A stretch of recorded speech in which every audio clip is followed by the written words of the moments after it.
dálce se začínají rýsovat zasněžené vrcholky hor.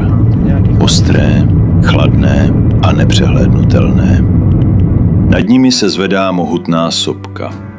Místo, které celý svět zná jako filmový Mordor. Uvnitř auta zatím panuje klid.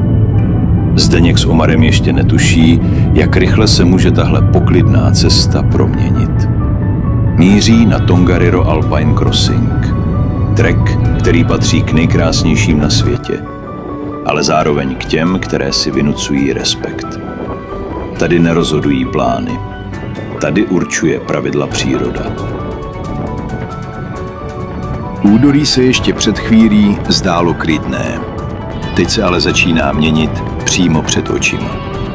Mraky se valí přes hřebeny hor a během několika minut pohlcují okolní vrcholky. Vítr zesiluje a nese sebou ostrý chlad, který se dostává až pod vrstvy oblečení. Každý nádech je najednou studenější než ten předchozí.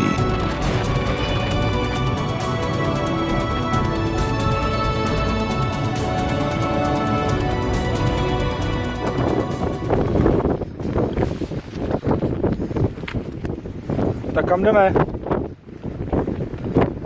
Do sopky. Do sopky. A jako musím uznat, že je tady krásný výhled. Krásný výhled to máme. Je asi, kolik může být, tak 0,5 max. Jo. Sauron nás nechce pustit.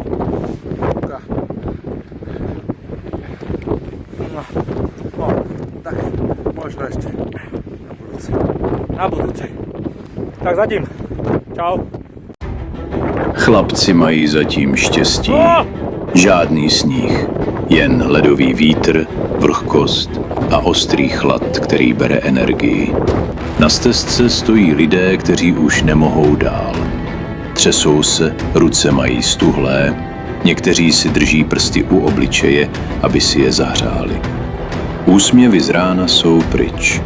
Tady nahoře už nejde o výhled, jde o rozhodnutí. Pokračovat dál, nebo uznat, že hora má tentokrát navrch.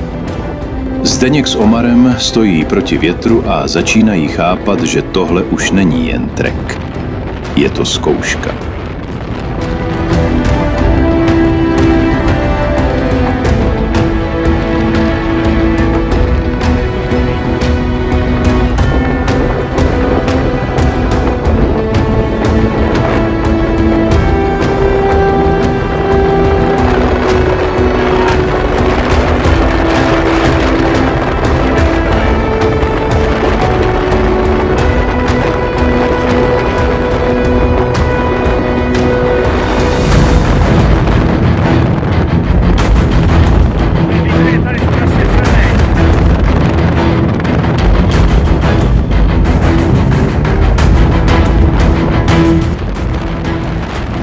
Tady končí legrace. Vítr udeřil v plné síle a během několika vteřin je jasné, že podmínky se změnily. Každý poryv narušuje rovnováhu a chlad proniká skrz oblečení mnohem rychleji, než by kdo čekal. Mluvit je téměř nemožné. Slova okamžitě odnese vítr. Vrchol je přitom na dosah. Stačilo by pokračovat ještě kousek.